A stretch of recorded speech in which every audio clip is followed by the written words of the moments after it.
I was hanging blue and silver streamers across our backyard fence when I saw them. After 5 years of absolute silence, my parents Linda and Frank stood at our front gate like vultures circling roadkill. My 4-year-old son Tommy was inside with my wife Sarah, completely unaware that the two people who had destroyed my early 20s were now threatening to ruin his birthday party. Linda clutched a manila envelope against her chest while Frank's eyes locked onto my new Honda Civic in the driveway with the calculating stare of a predator sizing up prey. The sight of them transported me back to that devastating day when I was 22. I had just graduated from Arizona State University with a business degree, proud and optimistic about my future. I was living at home temporarily while job hunting, contributing what I could from my part-time work at a local tax preparation office. That morning, Frank cornered me in our cramped kitchen with a stack of loan documents spread across the chipped Formica counter. "You need to co-sign this," he announced, not asked. The papers detailed a $70,000 personal loan with an interest rate that made my stomach drop. "It's for my new business venture. Sports betting is basically guaranteed money if you know what you're doing." My father had always been a gambler. Throughout my childhood, I watched him blow our grocery money on poker games, lose our Christmas fund at the track, and disappear for weekends to Las Vegas, while my mother Linda covered for him with increasingly elaborate lies to family and neighbors. Frank worked sporadically as a mechanic, but his real passion was chasing the next big score that would solve all our problems. "Dad, I can't sign this. The interest rate alone would bankrupt us, and gambling isn't a business plan." Frank's face turned the particular shade of red that meant an explosion was coming. "Bankrupt us. You think you're some kind of financial expert because you got a piece of paper from college. I've been supporting this family since before you were born." Linda emerged from the hallway where she had obviously been listening. My mother worked as a real estate agent, though her sales numbers were consistently among the lowest in her office. She had perfected the art of emotional manipulation, wielding guilt like a surgeon's scalpel. "Hugh, your father has sacrificed everything for this family. We paid for your education, put a roof over your head, fed and clothed you for 22 years. Don't you think you owe us something?" I tried to explain the mathematics of the situation. $70,000 at 18% interest meant monthly payments of over $1,300. Even if I found a good job immediately, that payment would consume most of my starting salary. But Frank wasn't interested in mathematics. "You're being selfish and ungrateful," he shouted, slamming his fist on the counter hard enough to make the salt and pepper shakers jump. "This is family. Family helps family." When I refused again, Linda's performance began. Tears flowed as she collapsed dramatically into a kitchen chair, pressing her hand to her heart like she was having cardiac arrest. "I can't believe our own son would abandon us when we need him most. After everything we've done, everything we've sacrificed."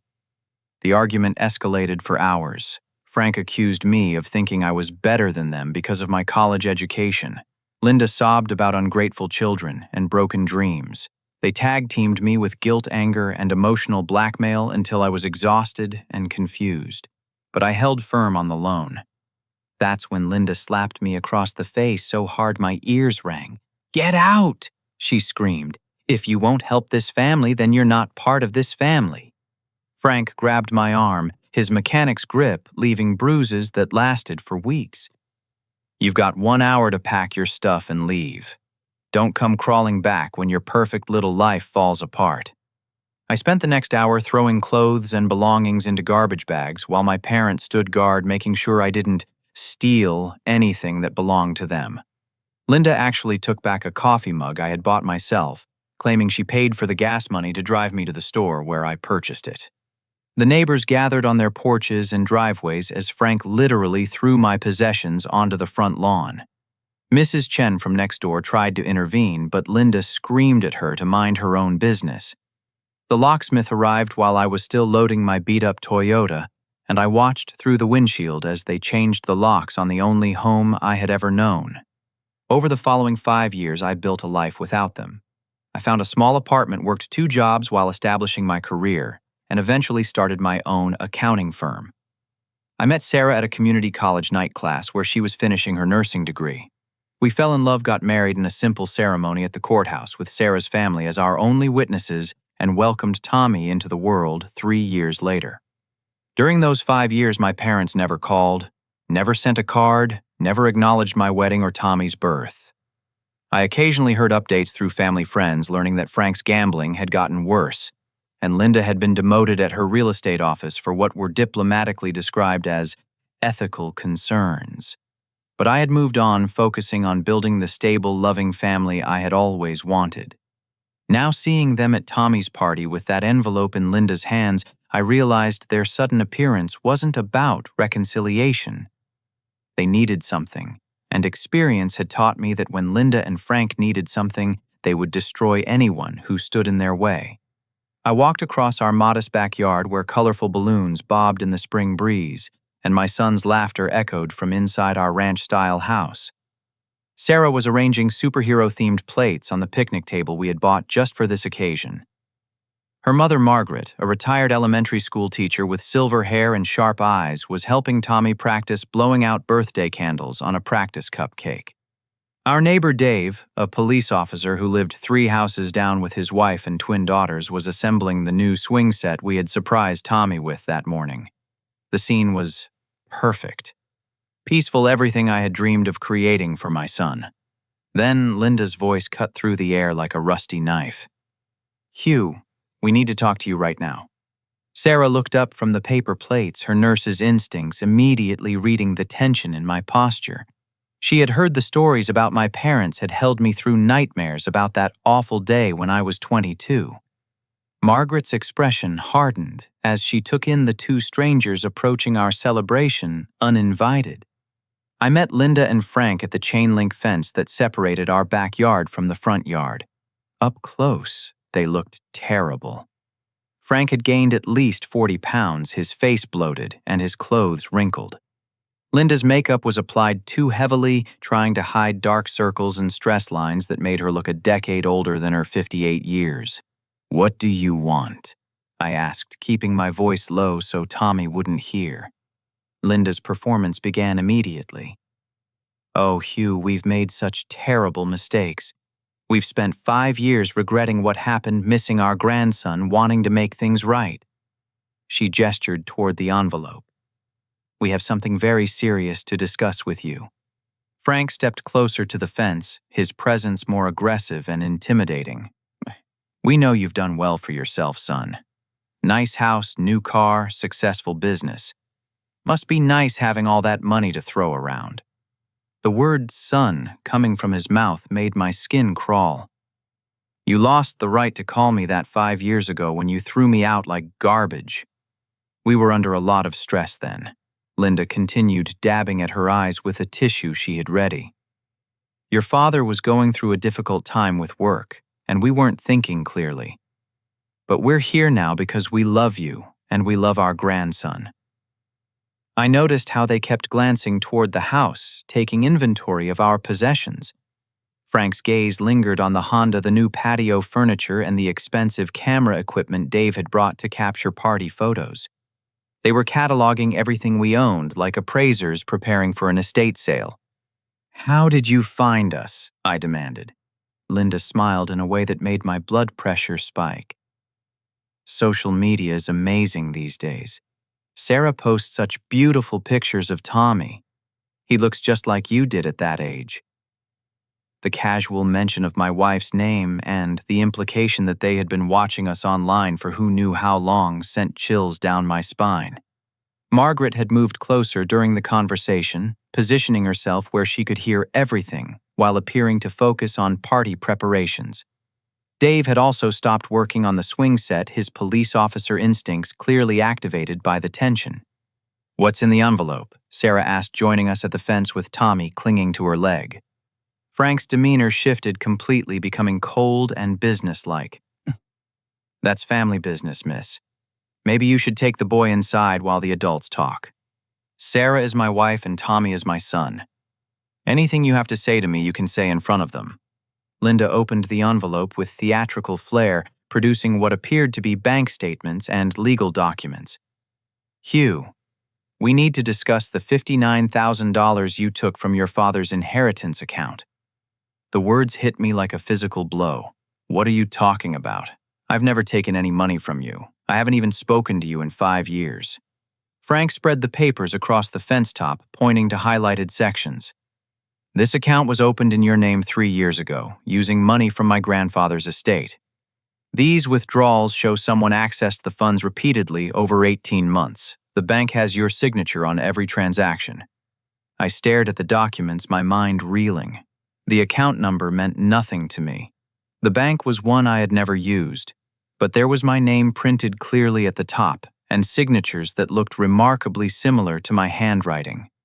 "This is insane. I've never seen this account before in my life. I didn't even know your grandfather left any money." $59,000, Hugh. Linda said, her voice growing louder so the gathered neighbors could hear. "Money that was supposed to help us through our retirement years. Money you stole to fund your business and buy your house." Sarah stepped forward, her nursing background making her naturally protective when she sensed deception. "These documents could be fabricated. Anyone can make fake bank statements." Frank pulled out his phone, showing us photographs of what appeared to be security camera footage from inside the bank. The images were grainy, but they clearly showed someone who resembled me making transactions at a teller window. "The bank provided these when we filed our complaint," he said smugly. "That's your face, your clothes, your mannerisms. You can't deny photographic evidence." I studied the images more carefully. The person did look like me, but something felt wrong. The clothing was similar to things I owned, but not exactly right. The posture was different, the way he moved his hands unfamiliar. Tommy tugged on my shirt. "Daddy, who are the angry people?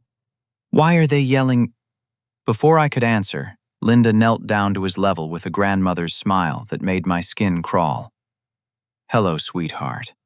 I'm your Grandma Linda, and this is Grandpa Frank. We've been wanting to meet you for such a long time." "Stay away from my son," I said sharply, picking up Tommy and holding him protectively. Frank's mask slipped completely. "That boy is our flesh and blood. We have rights as grandparents." "You have no rights here," Dave interjected, walking over with the casual confidence of someone accustomed to dealing with troublemakers. "This is private property and you're clearly not welcome." Linda turned her performance toward Dave and the growing number of neighbors who had gathered. "We're just trying to have a conversation with our son about money he took from us. We don't want to cause trouble, but $59,000 is a lot of money for people on a fixed income. We want the money back plus interest," Frank announced loud enough for everyone to hear. "We'll give you 72 hours to make this right, Hugh. After that, we file criminal charges and take you to court for everything you've stolen from this family." Margaret had been quietly recording the entire conversation on her phone, a fact that hadn't gone unnoticed by Linda and Frank. Their performance became even more dramatic as they realized they had an audience. "We never wanted it to come to this," Linda sobbed. "But what choice do we have when our own child commits crimes against his family?" The birthday party was ruined. Guests who had arrived for cake and games found themselves witnessing a family crisis instead. Tommy was crying, Sarah was furious, and I felt the same helpless rage that had consumed me 5 years earlier. But this time was different. This time I had people who loved and supported me. This time I wasn't a confused 22-year-old with no resources. This time I was going to fight back. After the last guest departed our ruined celebration, Sarah and I sat at our kitchen table examining the documents Linda and Frank had left behind. Tommy was napping upstairs, exhausted from crying about the angry people who had scared him.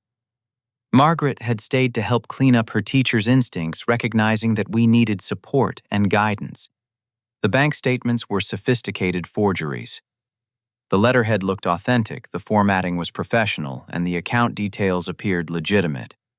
But when I called the bank's customer service line, the representative informed me that no such account existed in their system. "Sir, we have no record of an account under your name or social security number," the customer service agent explained. "However, our fraud department has been investigating several cases involving forged documents with our bank's branding. Would you like me to connect you to Detective Rodriguez, who handles these matters? Detective Rodriguez was a soft-spoken woman with 20 years of experience investigating financial crimes. She asked us to bring the documents to the police station, immediately explaining that we weren't the first family to be targeted by this type of scam. Identity theft within families is more common than people realize, Detective Rodriguez told us as we sat in her small office surrounded by filing cabinets full of similar cases.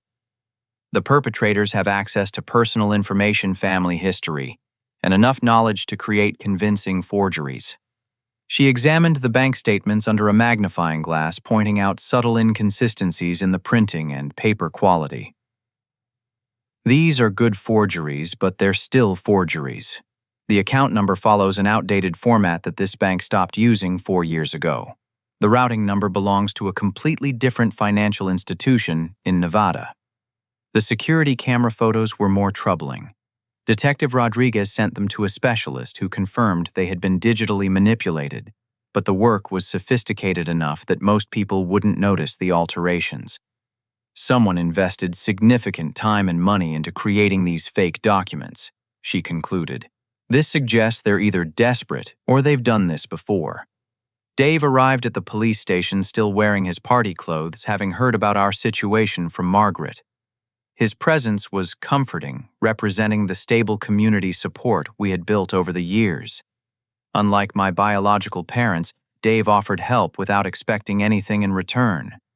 I've seen this pattern before, Dave told us. Desperate people sometimes target family members because they know the victims will be emotionally vulnerable and less likely to immediately involve law enforcement. Sarah's phone rang during our meeting with Detective Rodriguez. The caller ID showed Linda's number, and Sarah put the call on speaker so everyone could hear. Sarah. Dear, I hope Hugh is reconsidering his position. Linda's voice was sickeningly sweet. We don't want to destroy our family over money, but Frank has gambling debts that need to be paid immediately. Some very dangerous people are involved. Frank's voice came through the background louder and more threatening. Tell him $60,000 now, or we file charges tomorrow morning. We've already contacted Child Protective Services about his financial instability and inappropriate anger around children. The call ended abruptly, leaving us staring at the phone in shock. Detective Rodriguez made notes while Dave's expression grew increasingly grim. They just escalated this to extortion, Detective Rodriguez said. Threatening to file false reports with CPS is a serious crime. That evening, as we tried to salvage what remained of Tommy's birthday with a quiet dinner at home, Sarah's phone rang again. This time it was an unknown number from the local Child Protective Services office. Mrs. Hugh Johnson. This is Andrea Walsh from CPS. We received a report about potential neglect and financial abuse involving a child at your address. I need to schedule a home visit within the next 48 hours. Sarah's nursing background helped her remain calm during the call, but I could see her hands shaking as she wrote down the appointment information. After hanging up, she looked at me with a mixture of fury and fear. They're actually trying to take Tommy away from us, she whispered. Margaret, who had been washing dishes in our kitchen, dried her hands and sat down at the table with us. I've dealt with false CPS reports before during my teaching career. They're invasive and stressful, but if you have nothing to hide, the truth will come out. Dave nodded in agreement. The good news is that false reports are also crimes. Every lie they tell digs them deeper into legal trouble. As if summoned by our discussion, my phone buzzed with a text message from Frank. Last chance. 60,000 by Wednesday, or we destroy your life like you destroyed ours. Detective Rodriguez had asked us to forward any communication from Linda and Frank, so I screenshot the message and sent it to her immediately. Within minutes, she called back. That text message was sent from a phone registered to Frank Johnson, your father. We now have documentation of extortion threats, identity theft, and filing false reports. I'm issuing arrest warrants tonight. But Linda and Frank weren't finished with their campaign of terror. At 2 a.m, our house phone rang. Sarah answered groggily, only to hear Frank's voice slurred with alcohol and desperation. You tell Hugh that his old man knows where he lives, where he works, where his kid goes to school. Accidents happen every day in this town. Sometimes children wander away from playgrounds and never come home. Sarah hung up immediately and called Dave, who arrived at our house within minutes, still wearing his pajamas but carrying his service weapon. He spent the rest of the night parked in our driveway, ensuring Tommy's safety while we tried to get some sleep. The next morning brought the CPS visit. Andrea Walsh was a professional woman in her 40s who had obviously handled many false reports. She spent an hour touring our home, reviewing our financial records, and observing Tommy's interactions with us. Her conclusion was swift and decisive. Mr. and Mrs. Johnson, this appears to be a completely false report motivated by family conflict. Your home is safe, your child is well cared for, and your financial situation is stable. I'll be closing this case immediately and noting that the report appears to have been made maliciously. She also provided us with documentation that would be useful if Linda and Frank attempted to file additional false reports. Unfortunately, estranged family members sometimes weaponize the child welfare system. We take these situations very seriously. That afternoon, Detective Rodriguez called with news that would change everything. We arrested your parents this morning on multiple charges. During the arrest, we discovered something interesting in their possession. They had detailed surveillance photos of your family, your home, your daily routines. They've been stalking you for months. The photos were disturbing in their thoroughness. Linda and Frank had documented Tommy's school schedule, Sarah's work shifts at the hospital, my business appointments, even our grocery shopping habits. They knew our life better than some of our close friends did. But the most shocking discovery came when Detective Rodriguez searched their apartment. Hidden in Frank's closet was a folder containing similar scam documents targeting 3 other family members, including Frank's elderly aunt in Phoenix and 2 cousins in California. Your parents aren't just desperate, Detective Rodriguez explained. They're career criminals who specialize in targeting their own family members. The $59,000 they claim you stole. That money came from a reverse mortgage they took out on Frank's grandfather's house without informing the rightful heir. The rightful heir turned out to be Frank's brother Carl, who had been searching for his missing inheritance for over 2 years. Carl lived in Denver and had hired a private investigator to track the stolen money. When Detective Rodriguez contacted him, Carl flew to our city immediately to provide evidence and testimony. Carl was everything Frank wasn't: honest, hard-working, and genuinely caring about family relationships. He had been trying to locate the inheritance money to help pay for his daughter's cancer treatments. Learning that Frank and Linda had stolen it to fund gambling debts and elaborate scams was devastating, but not surprising. Frank has been pulling cons like this since we were teenagers, Carl told us over coffee at our kitchen table. He stole my identity twice before our grandfather died, once to open credit cards and once to take out a car loan. I should have pressed charges then, but family guilt kept me quiet. The pattern was becoming clear. Linda and Frank preyed on family loyalty and emotional connections to avoid consequences for their crimes. They counted on their victims being too embarrassed or too committed to family unity to seek justice. But they had miscalculated with me. 5 years of building a healthy, independent life had given me perspective they couldn't manipulate. I was no longer the confused 22-year-old who could be guilt-tripped into submission. I was a husband, father, and business owner with resources and determination. The real battle was just beginning. The next morning, I sat in the office of Patricia Kellerman, the family attorney Dave had recommended. Her law office occupied the top floor of a converted Victorian house downtown with tall windows overlooking the courthouse where my parents would soon face justice. Patricia was a woman in her 50s with gray-streaked hair and the confident bearing of someone who had spent decades fighting family predators. "Your parents chose the wrong target," Patricia said after reviewing our documentation. Identity theft, extortion, making threats against a child, filing false CPS reports, and stalking. Any one of these charges could result in the prison time. All of them together suggest a pattern of criminal behavior that judges take very seriously. She spread Frank and Linda's forged documents across her mahogany conference table, pointing out details that revealed their desperation and incompetence. These forgeries cost money to produce. Professional equipment specialized paper graphic design software. They invested hundreds or even thousands of dollars into this scam, which suggests they expected a significant payoff. Patricia's private investigator had already begun digging into Linda and Frank's recent activities. The preliminary report painted a picture of two people in complete financial freefall. Frank owed $67,000 to various gambling establishments, including some with connections to organized crime.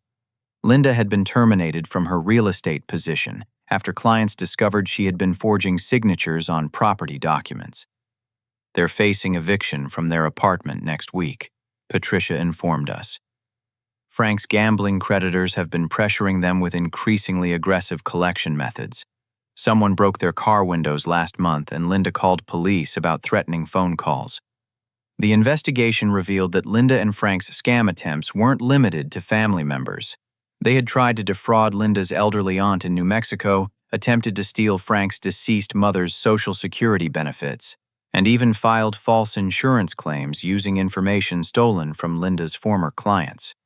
Sarah accompanied me to Patricia's office, taking notes in her precise nursing handwriting, while Tommy played with toys in the law firm's child-friendly waiting area. Her medical background made her particularly interested in the psychological profile Patricia's investigator had developed. Classic financial predators, Sarah observed after reading the report. They target people who are emotionally connected to them because guilt and family obligation make victims less likely to seek help immediately. Patricia nodded approvingly. That's exactly right. They count on family loyalty to protect them from consequences. But Hugh's parents made a critical error. They waited too long to approach him. 5 years gave him time to build a support system they couldn't manipulate. The private investigator had also uncovered the most disturbing element of Linda and Frank's plan. They had been surveilling our family for almost 6 months, taking photographs documenting our routines and gathering information for their scam. The level of premeditation was chilling. They knew Tommy's school schedule, Sarah's work shifts, Hugh's business appointments, Patricia explained. This wasn't an impulsive decision. They planned this operation carefully, which makes their crimes much more serious under state law. Detective Rodriguez joined us for the afternoon meeting, bringing evidence from the criminal investigation. She had arrested Linda and Frank at their apartment, finding additional forged document surveillance equipment and detailed notes about our daily activities. Frank had a notebook with plans for escalating their demands, Detective Rodriguez revealed. If the initial $59,000 claim failed, they were prepared to accuse Hugh of additional crimes, including embezzlement from his own business and child abuse. The notebook contained page after page of Frank's handwriting outlining increasingly elaborate schemes. They had researched Hugh's business clients, identified potential targets for additional identity theft, and even planned to claim that Tommy was being neglected or abused if their financial extortion failed. They were building a case to destroy Hugh's entire life, Patricia said grimly. Business reputation, marriage, parental rights, everything. This was attempted character assassination on a massive scale. But the investigation also revealed the weakness in Linda and Frank's position. Their desperation had made them sloppy. The forged bank documents contained obvious errors that any financial professional would immediately recognize. The surveillance photos had been taken from public property, but Frank had been careless about concealing his identity. Most importantly, Linda and Frank had left an extensive digital trail. Text messages, phone records, internet searches about Hugh's business and personal life. Even emails discussing their scam with an unknown accomplice who turned out to be a former gambling associate of Frank's. Technology works both ways, Detective Rodriguez explained. They used it to stalk Hugh's family, but it also documented every step of their criminal planning. The accomplice was a man named Jerry Riggs, a small-time con artist who specialized in identity theft and document forgery. Jerry had been providing technical expertise for Linda and Frank's scam in exchange for a percentage of their expected windfall. When police arrested him, Jerry immediately offered to cooperate in exchange for reduced charges. Jerry's testimony will be devastating to their defense, Patricia told us. He can describe their planning process, their motivations, and their intent to destroy Hugh's life if he didn't pay. Sarah squeezed my hand as we absorbed the full scope of what we had narrowly escaped. They were willing to destroy Tommy's life just to steal money from us, she said quietly. The realization hit me like a physical blow. Linda and Frank weren't just greedy or desperate. They were genuinely evil people who would sacrifice their grandchild's well-being for money. Any lingering guilt I felt about their arrest evaporated completely. Patricia began outlining our legal strategy for both the criminal case and our civil lawsuit against Linda and Frank. We're seeking compensation for emotional distress, business interference, legal expenses, and punitive damages. We also want restraining orders that will prevent them from ever contacting your family again. Detective Rodriguez added that the criminal charges would likely result in significant prison sentences. Identity theft and extortion are felonies. Combined with the stalking threats against a child and filing false reports, we're looking at several years each. But the investigation had one more surprise. While searching Linda and Frank's apartment, police discovered they had been running similar scams against other family members for years. Frank's elderly uncle in Phoenix had lost $12,000 to a fake medical emergency scam. Two cousins in California had each been defrauded of smaller amounts using variations of the inheritance fraud. None of the previous victims reported the crimes, Detective Rodriguez explained. Family shame and embarrassment kept them quiet, which enabled your parents to continue targeting relatives. Patricia was organizing a civil action that would include all the identified victims. Class action lawsuits are powerful tools for dealing with serial family predators. The other victims can share legal costs while maximizing the chances of recovery. As we prepared to leave Patricia's office, her investigator brought one final piece of evidence that would seal Linda and Frank's fate. While examining their financial records, he had discovered that the money they claimed Hugh stole had actually been obtained through a reverse mortgage on Frank's grandfather's property. The legal owner of that property was Frank's brother Carl, who had been searching for his missing inheritance for over 2 years. Carl filed a police report in Denver 18 months ago about the missing inheritance money, the investigator reported. He hired his own private investigator and has been building a case against Frank for theft and fraud. The reverse mortgage documents contained Frank's forged signature on Carl's behalf, making it a federal crime that would bring FBI involvement. Linda and Frank had gone from small-time family scammers to federal criminals whose schemes cross state lines. They're looking at federal charges now, Patricia said with satisfaction. Interstate fraud, mail fraud, wire fraud, and conspiracy. The federal system doesn't offer the same plea bargain opportunities as state court. Walking out of Patricia's office, I felt a mixture of vindication and sadness. The parents who had rejected me for refusing to enable their gambling addiction had become career criminals willing to destroy their grandchild's life for money. But I also felt empowered by the knowledge that their reign of terror was ending. That evening, Sarah and I explained the situation to Tommy in age-appropriate terms. The angry people who came to your party did some bad things, and now the police are making sure they can't hurt anyone anymore, Sarah told him. Tommy's response was surprisingly mature for a 4-year-old. Good. They made everyone sad at my party. Margaret called that evening to check on us and offer continued support. Dave stopped by with dinner from our favorite restaurant, refusing to let us pay and brushing off our gratitude with typical modesty. These were the people who represented real family-chosen relationships based on love, respect, and mutual support, rather than biological obligation and emotional manipulation. The contrast couldn't have been starker. Linda and Frank had treated family relationships as opportunities for exploitation. Our chosen family treated relationships as opportunities for service and support. The difference explained why I had thrived after leaving my biological parents behind and why their attempt to destroy my life had ultimately failed. Justice was coming, but the real victory was the realization that I had already won by building a life based on healthy relationships and genuine love. The peace that followed Linda and Frank's arrest lasted exactly 36 hours. Despite being released on bail with strict orders to avoid contact with our family, Frank appeared at my accounting office on Wednesday afternoon, walking past the reception desk like he owned the building. My secretary Kelly, a sharp-eyed woman in her 30s who had worked for me since I opened the business, immediately recognized the threat. "Mr. Johnson, should I call the police?" "Yes," I replied, but Frank was already pushing through the door to my private office. He looked terrible. 2 days in jail had left him unshaven and wrinkled, his clothes stained and his eyes bloodshot from alcohol or lack of sleep. But beneath the disheveled appearance, I could see the desperation that made him dangerous. "You think you're so smart," Frank said, closing my office door behind him.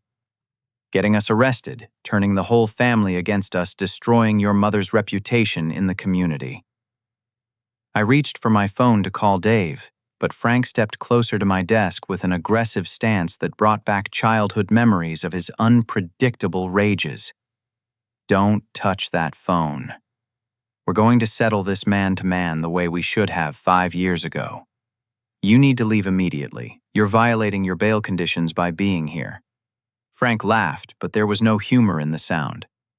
"Bail conditions. Son, I don't have anything left to lose. The creditors want their money by Friday or they're going to start breaking bones. Linda's lost her job, her reputation, everything.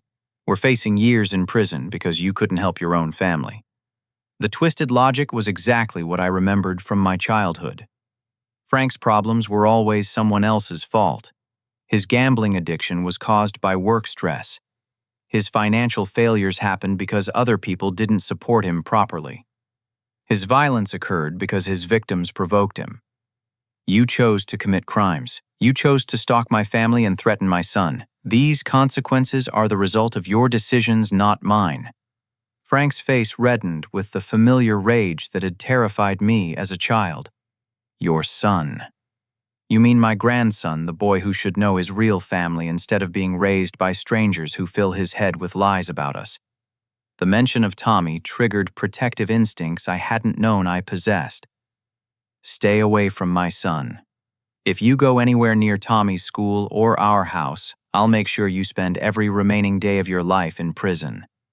Tough words from someone whose kid walks to school every morning at 8:15, plays on the playground every afternoon, at 3:30 rides his little bicycle around the neighborhood without any supervision. Frank's voice was calm now, which was somehow more frightening than his shouting. The implication was clear. Despite being under police surveillance, Frank had continued watching Tommy's routine. He knew my son's schedule better than some of Tommy's teachers did. Kelly's voice came through my office intercom. "Mr. Johnson, the police are on their way." Frank heard the announcement and smiled in a way that made my blood freeze. "Police can't be everywhere all the time, Hugh. Accidents happen to children every day. Sometimes they disappear from playgrounds and never come home. Sometimes they get hit by cars whose drivers never stop." He leaned across my desk close enough that I could smell the alcohol on his breath and see the network of burst blood vessels around his eyes. $60,000 would solve a lot of problems. It would make sure certain people stay safe and happy. The office door opened and Dave entered with another officer I didn't recognize. Frank straightened up immediately, transforming his expression into that of a confused elderly man who had simply wanted to visit his son's workplace. "Officers, I was just trying to have a conversation with Hugh about our family situation. I don't understand why everyone is so upset." Dave wasn't fooled by the performance. "Mr. Frank Johnson, you're under arrest for violating your bail conditions, making criminal threats and harassment." He began reading Miranda rights while his partner handcuffed Frank, who maintained his bewildered grandfather act throughout the process. "Hugh, please don't let them do this to your old father," Frank pleaded as they led him toward the door. "All I wanted was to see my grandson and make things right between us." After Frank was removed from my office, Dave stayed to take a detailed statement about the threats. His expression was grim as he documented Frank's knowledge of Tommy's daily schedule and his implied threats of violence. This changes everything, Dave explained. Threatening a child elevates the charges significantly. Frank is looking at additional felony counts and his bail will likely be revoked. I called Sarah immediately to warn her about Frank's escalated behavior. She was at the hospital finishing her shift, but agreed to pick up Tommy from preschool early and take him to Margaret's house until the situation was resolved. "I'm scared," Sarah admitted over the phone. "These people are completely unhinged. They're willing to threaten a 4-year-old child just to steal money from us." Patricia's office contacted me within an hour of Frank's arrest, having been notified by Detective Rodriguez. The additional charges meant our civil case was now supported by even stronger evidence of intentional criminal behavior. "Threatening a child is one of the few crimes that judges take personally," Patricia told me during our phone conversation. Frank just guaranteed himself the maximum possible sentence. But Linda wasn't ready to give up either. That evening, as Sarah and I tried to maintain some normalcy for Tommy at Margaret's house, Linda called Sarah's phone repeatedly. When Sarah finally answered, Linda's voice was no longer the manipulative sweetness we had heard at Tommy's party. "Sarah, you have no idea what you've gotten yourself into," Linda hissed. "Frank has friends who don't care about police protection or restraining orders. If something happens to him in jail because of your lies, there will be consequences for your whole family." Sarah hung up immediately and called Detective Rodriguez, who was becoming disturbingly familiar with our situation. Within minutes, Linda's phone was traced to a location near Tommy's preschool, suggesting she was conducting her own surveillance despite court orders. "We're issuing an immediate warrant for Linda's arrest," Detective Rodriguez informed us. "She's clearly working with Frank to intimidate your family. Both of them will be held without bail until trial." Margaret's house became our temporary refuge while police searched for Linda. Margaret, drawing on 3 decades of teaching experience, had created a calm environment where Tommy could play normally while adults dealt with the crisis around him. Children are remarkably resilient when they feel safe and loved, Margaret assured us as Tommy built elaborate castles with wooden blocks in her living room. "He knows you'll protect him, so he's not carrying the emotional burden of adult problems." Dave arrived at Margaret's house with disturbing news. Police had found Linda in her car outside Tommy's preschool, taking photographs of the playground and documenting the arrival and departure times of children and staff. She had detailed notes about Tommy's routine, his teachers' names, even the security procedures at the school, Dave reported. This was clearly premeditated stalking with the intent to kidnap or harm a child. The evidence was overwhelming. Linda and Frank had moved beyond financial fraud to planning violence against a 4-year-old boy. Their desperation had driven them to cross lines that even career criminals avoided. Patricia met us at Margaret's house that evening to discuss the legal implications of the escalated threats. Child endangerment charges carry mandatory minimum sentences. Combined with the other crimes, your parents are looking at 15 to 20 years in prison. She also explained that the federal charges were moving forward. Frank's identity theft crimes had crossed state lines when he forged documents using Carl's name and information. The FBI was now involved, bringing resources and expertise that local police couldn't match. Federal prosecutors have a 97% conviction rate, Patricia told us. Once they decide to pursue charges, plea bargains become very difficult to negotiate. Carl called that evening from Denver, having heard about the escalated threats against Tommy. His voice was shaking with anger as he described his own experiences with Frank's violence. "When we were kids, Frank tried to drown me in our neighbor's pond because I found out he was stealing lunch money from other children," Carl revealed. "He's been a predator his entire life. The only thing that surprises me is that it took this long for him to threaten a child." Carl was flying back to our city to provide additional testimony about Frank's history of violence and manipulation. His daughter's cancer treatments had been delayed because of the money Frank and Linda stole, giving him powerful motivation to see justice done. That night, sleeping in Margaret's guest room while police patrolled our neighborhood, I realized that Linda and Frank's greatest mistake had been underestimating the strength of the community we had built. They expected us to face their threats alone and isolated the way I had been at 22. Instead, they found themselves confronting a network of people who genuinely cared about our family's well-being. Dave's police connections, Patricia's legal expertise, Margaret's wisdom and support, Carl's testimony about their criminal history, Detective Rodriguez's dedication to justice. Linda and Frank were no longer dealing with one vulnerable young man. They were fighting an entire community that refused to let evil triumph. The predators had become the prey, and justice was finally within reach. The courthouse steps were crowded with reporters when Linda and Frank's preliminary hearing began 3 weeks later. Word had spread about the family fraud case, particularly after the district attorney's office released details about the threats against Tommy.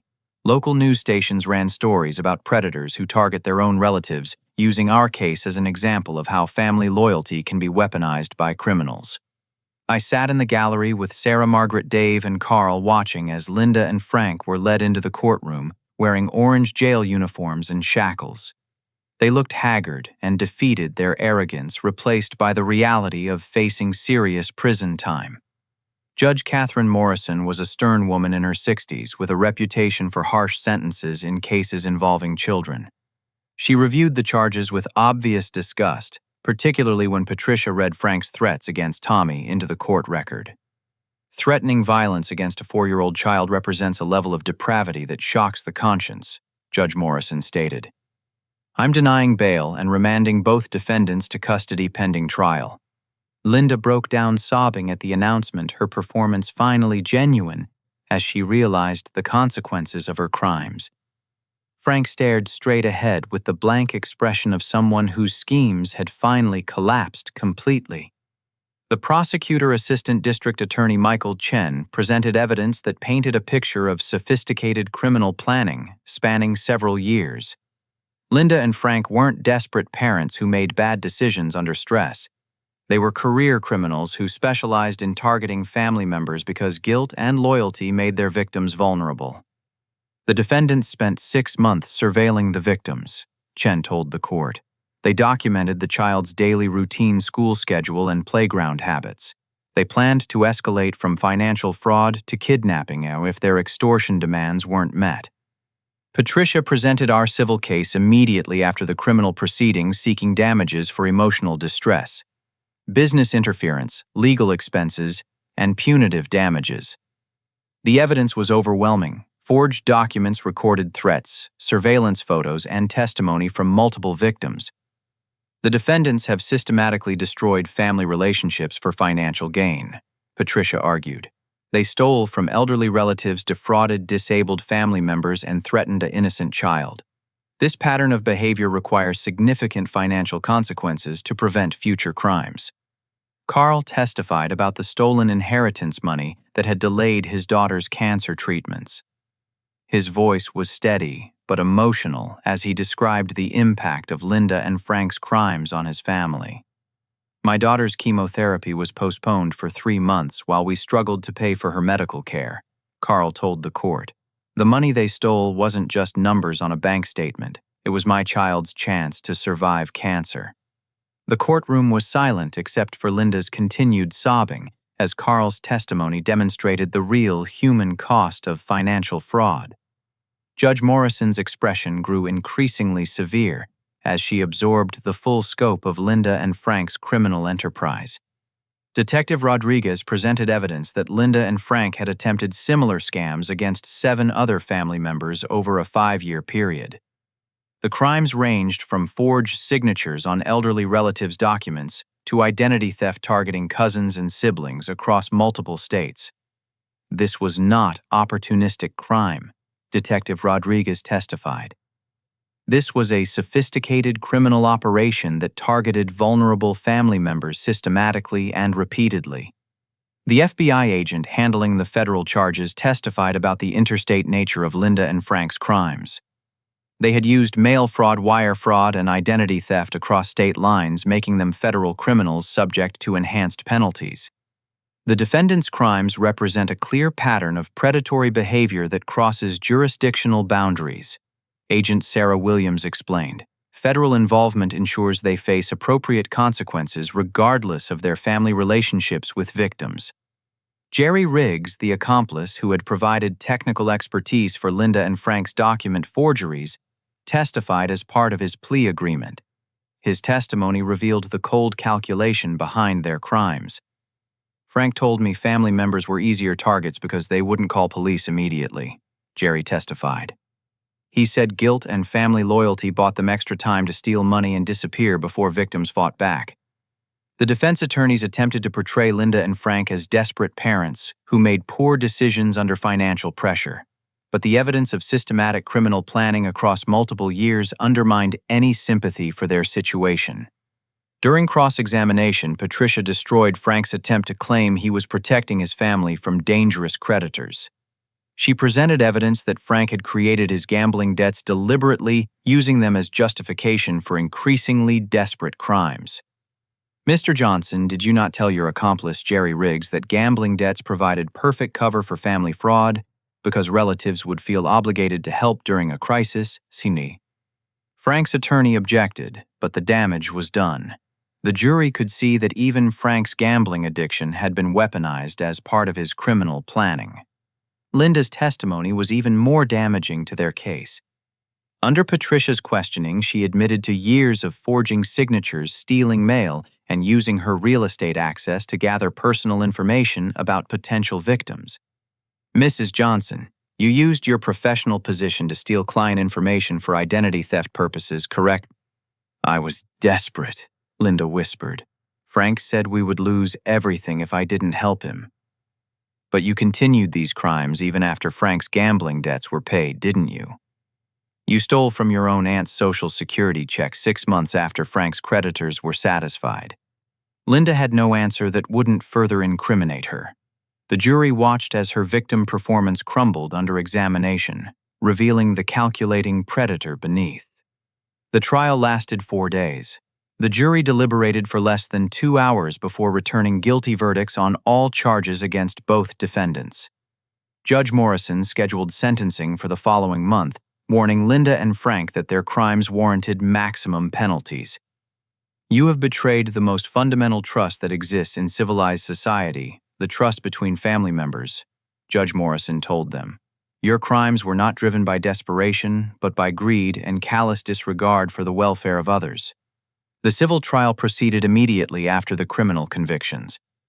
With criminal guilt established, Patricia focused on documenting damages and ensuring Linda and Frank could never profit from their crimes again. The jury awarded us $230,000 in damages, including compensation for emotional distress, legal expenses, business losses, and punitive damages designed to deter similar crimes. They also awarded Carl $85,000 for his stolen inheritance and his daughter's delayed medical care. But the financial judgment was less important than the restraining orders that would prevent Linda and Frank from ever contacting our family again. They were forbidden from approaching Tommy's school, our home, our workplace, or any location where they might encounter us. These orders will remain in effect for the rest of their lives, Judge Morrison declared. Any violation will result in immediate arrest and additional criminal charges. Outside the courthouse, reporters asked me about the impact of Linda and Frank's crimes on our family. I thought about Tommy, who was playing happily at preschool while his grandparents faced prison sentences for threatening his life. Family isn't defined by biology, I told the cameras. It's defined by love, respect, and the commitment to protect each other. My real family supported us through this crisis. My biological parents tried to destroy us for money. Patricia held a press conference announcing that 6 additional victims had come forward after seeing news coverage of our case. She was organizing a class action lawsuit that would hold Linda and Frank accountable for decades of family fraud. These predators counted on shame and family loyalty to protect them from consequences, Patricia announced. But their victims are finding their voices and demanding justice. That evening, we had dinner at our own kitchen table for the first time in weeks. Tommy was excited to be back in his own house, chattering about his day at preschool, while Sarah and I absorbed the reality that our ordeal was finally ending. Margaret called to congratulate us on the verdict and invite us for Sunday dinner. Dave stopped by with a bottle of champagne to celebrate justice being served. Carl sent flowers with a note thanking us for having the courage to fight back against family predators. The contrast between our biological family and our chosen family couldn't have been clearer. Linda and Frank had treated family relationships as opportunities for exploitation and abuse. Our real family treated relationships as opportunities for love support and mutual protection.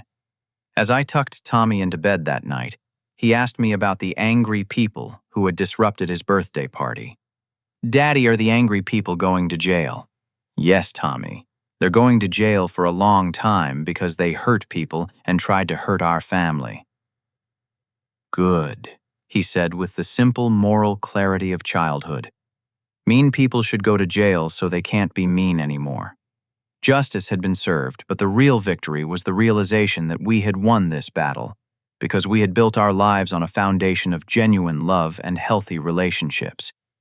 Linda and Frank's greatest weakness had been their inability to understand that real family bonds are based on mutual respect and care, not biological obligation and emotional manipulation. The sentencing hearing took place on a crisp October morning 6 weeks later. Judge Morrison had reviewed extensive victim impact statements from Linda and Frank's crimes, including testimony from elderly relatives who had been defrauded and family members who had suffered years of financial abuse. Linda received 2 years in state prison, followed by 5 years probation for her cooperation in revealing the full extent of their crimes. Frank received 4 years in federal prison for the interstate fraud charges, plus an additional 3 years in state prison for the threats against Tommy. The sentences would run consecutively, meaning Frank would spend 7 years behind bars. "Mr. Johnson, your crimes represent a betrayal of the most basic human trust," Judge Morrison told Frank during sentencing. "You targeted your own family members, including threatening violence against your 4-year-old grandson. Society requires protection from predators like you." Frank showed no remorse during sentencing, maintaining the defiant attitude that had characterized his entire life. Linda sobbed and begged for mercy, but her performance no longer carried any emotional weight. Their masks had finally slipped completely, revealing the calculating predators they had always been. The restitution orders required Linda and Frank to pay full damages to all their victims, though Patricia warned us that collecting money from convicted felons was often difficult. More important were the permanent restraining orders that would prevent them from ever approaching our family again. After the sentencing, Carl and I stood outside the courthouse talking about the long journey to justice. His daughter's cancer treatments had been successful, and she was now in remission. The stolen inheritance money had been recovered and was funding her ongoing medical care. "You gave me back my daughter's future," Carl said, his voice thick with emotion. "If you hadn't fought back, Frank and Linda would still be stealing from families while children suffered." Over the following months, our lives gradually returned to normal. Tommy started kindergarten at an excellent public school near our home, making friends and excelling in his studies. Sarah received a promotion to head nurse in her hospital department, recognition for her skill and dedication during the crisis. My accounting business grew as word spread about my integrity during the family fraud case. But the most significant change was the deepening of our relationships with the people who had supported us.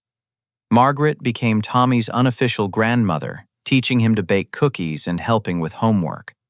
Dave's family became our closest friends, with regular barbecues and holiday celebrations that gave Tommy the extended family experience he deserved.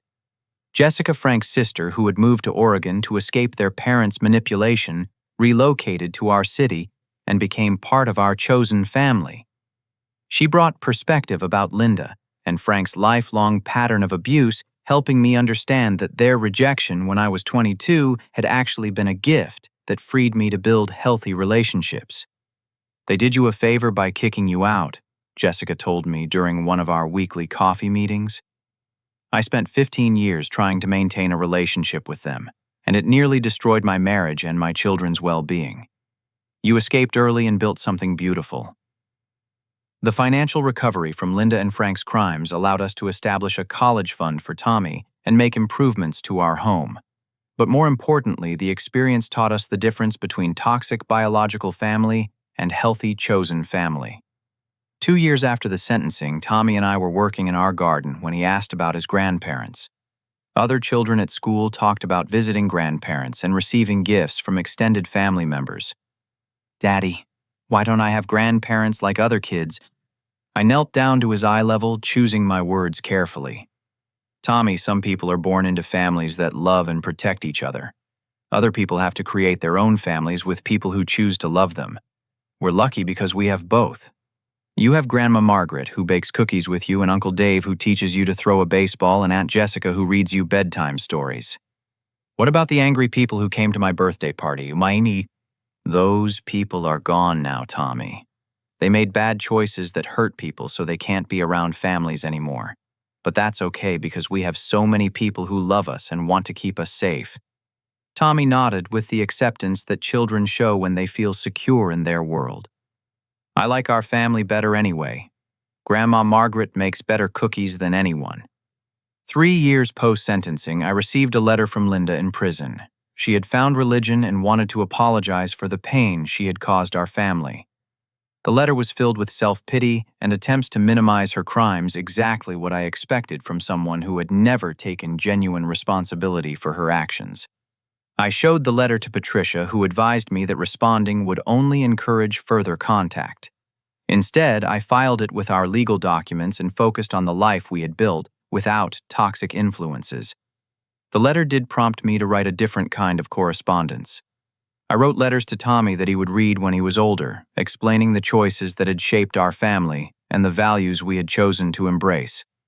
"Real family isn't about biological connections," I wrote to my son. "It's about people who choose to love you unconditionally, support your dreams, and protect you from harm. You are surrounded by people who chose to be your family because they see the amazing person you are." On Tommy's 7th birthday, we threw a party in our backyard with the same decorations and theme we had planned for his 4th birthday party before Linda and Frank disrupted it. Margaret helped with the cake. Dave organized games for the children, and Jessica documented every moment with photographs.